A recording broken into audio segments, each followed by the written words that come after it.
Hello friends, मैं शशि पांडे अपने YouTube channel NCERT smarty में आप सभी का स्वागत करती हूं और आशा करती हूं कि आप सभी बहुत अच्छे होंगे। फ्रेंड्स, अगर चैनल पे नए हैं तो चैनल को सब्सक्राइब कर लीजिए। वीडियो अच्छी लगती है तो लाइक कीजिए, कमेंट कीजिए, अपने फ्रेंड के साथ शेयर कीजिए। फ्रेंड्स, आज मैं हिंदी साहित्य के सुप्रसिद्ध कवि राजेश जोशी जी की कविता बच्चे काम पर जा रहे हैं इसके साथ उपस्थित हूँ, जो कि क्षितिज भागवत से लिया गया है। इस कविता में बच्चों से बचपन छीन लिए जाने की पीड़ा व्यक्त की गई है। कवि ने उस सामाजिक विडंबना की ओर इशारा किया है जिसमें कुछ बच्चे खेल, शिक्षा और जीवन की उमंग से वंचित हैं। कविता के माध्यम से कवि ने समाज को जागृत करना चाहा है और जिन बच्चों का बचपन इस काम की भट्टी में झोंका जा रहा है उसे रोकने के लिए एक प्रयास कहा जा सकता है कि कवि ने प्रयास किया है। संविधान के अनुच्छेद 24 में कारखानों में काम करने वाले बालक बालिकाओं के नियोजन के प्रतिषेध का उल्लेख किया गया, जिसके अनुसार किसी कारखाने या खान में 14 वर्ष से कम आयु के बालक बालिकाओं को नियोजित नहीं किया जाएगा या किसी भी परिसंकटमय कार्य को करने के लिए बाध्य नहीं किया जाएगा। तो चलिए इसका वाचन करते हैं, कठिन शब्दों को भी जानेंगे, साथ साथ व्याख्या भी देखेंगे। कोहरे से ढकी सड़क पर बच्चे काम पर जा रहे हैं, सुबह सुबह बच्चे काम पर जा रहे हैं। हमारे समय की सबसे भयानक पंक्ति है यह, भयानक है इसे विवरण की तरह लिखा जाना चाहिए इसे सवाल की तरह। काम पर क्यों जा रहे हैं बच्चे? क्या अंतरिक्ष में गिर गई है सारी गेंदें? क्या दीमकों ने खा लिया है सारी रंग बिरंगी किताबों को?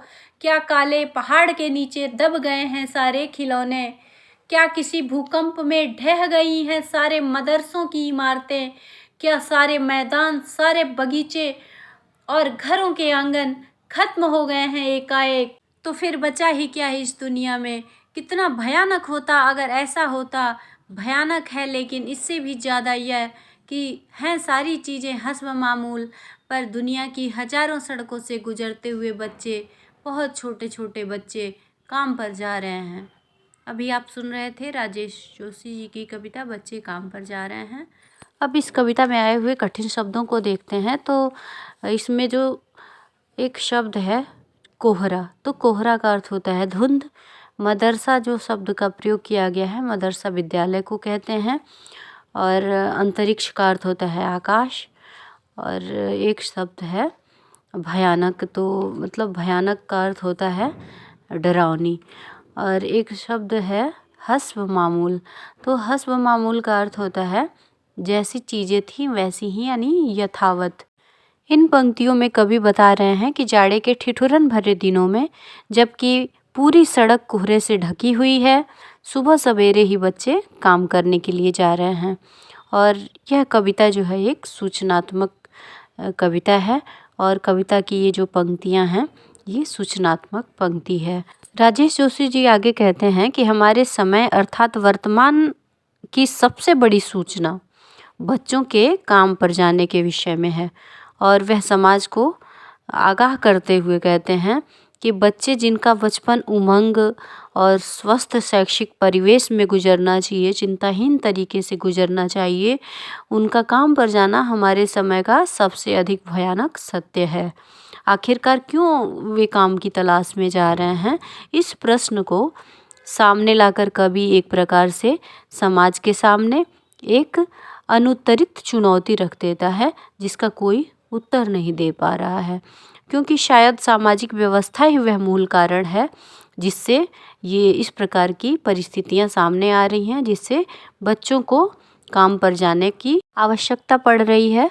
और कवि कहता है कि इस बात को हमारा समाज विवरण की तरह ना ले, सवाल की तरह ले और सोचे कि वे बच्चे जो शायद आने वाले समय अर्थात भविष्य के सुंदर समाज की आधारशिला हैं, किन कारणों की वजह से सुबह सुबह काम पर जा रहे हैं।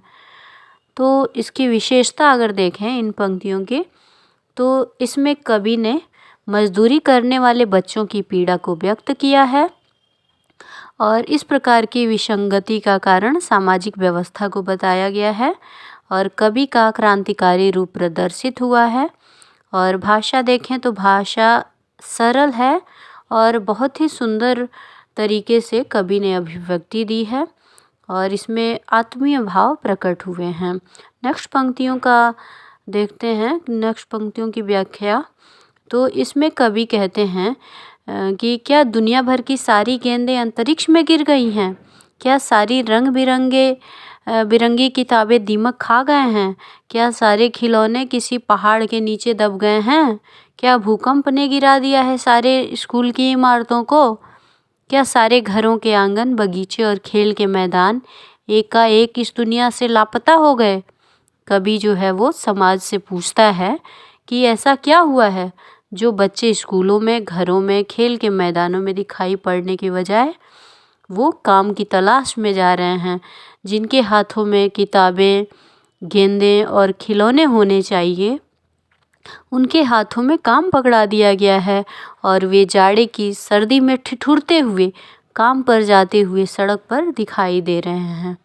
तो ये इस प्रकार से इसकी विशेषता अगर देखें तो कवि का मजदूरी करने वाले बच्चों को उचित साधन न मिलने की व्यवस्था के प्रति आवेश प्रकट हुआ है और उनकी बेचैनी में आत्मीयता के दर्शन होते हैं।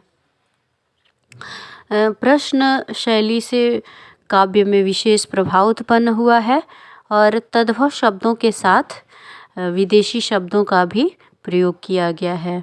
इन पंक्तियों के माध्यम से कवि यह बताना चाह रहे हैं कि बच्चे यदि मजदूरी करने जा रहे हैं तो इसका अर्थ है कि दुनिया में खिलौने, पुस्तकें, पाठशालाएं, मैदान सब नष्ट हो चुके हैं। बच्चों के उपयोग की चीज़ें नहीं रही तो फिर दुनिया में कुछ नहीं बचा है। यदि ऐसा हो जाता कि कुछ न बचता, यह बड़ी भयानक बात होती, पर ये सारी चीज़ें ज्यों की त्यों हैं, लेकिन इन बच्चों के लिए नहीं हैं, यह और भी भयानक बात है। कवि इन पंक्तियों के माध्यम से यह बता रहे हैं। और इन सब सुविधाओं के होते हुए भी दुनिया की हजारों सड़कों पर अनेक देशों में गरीब बच्चे काम पर जा रहे हैं, यह चिंतनीय समस्या है। तो कवि ने अपनी बात को इस प्रकार से समाज को बताने का प्रयास किया है। इन पंक्तियों में विशेष अगर देखें तो कवि ने सभी साधनों के उपलब्ध होते हुए बच्चे काम पर जा रहे हैं इस चिंता को व्यक्त की है। और बच्चे, बहुत छोटे छोटे बच्चे में अनुप्रास अलंकार है। सरल सुबोध शब्दावली का प्रयोग हुआ है। हस्ब मामूल जैसे विदेशी शब्दों का प्रयोग किया गया है। तो इसी के साथ इन पंक्तियों की व्याख्या भी समाप्त होती है। आई होप आप सभी को कविता अच्छी लगी होगी और व्याख्या भी अच्छे से समझ में आ गया होगा। तो इसी के साथ मैं शशि पांडे विदा लेती हूँ। तब तक के लिए खुश रहिए, मस्त रहिए, अपना ख्याल रखिए। नमस्कार।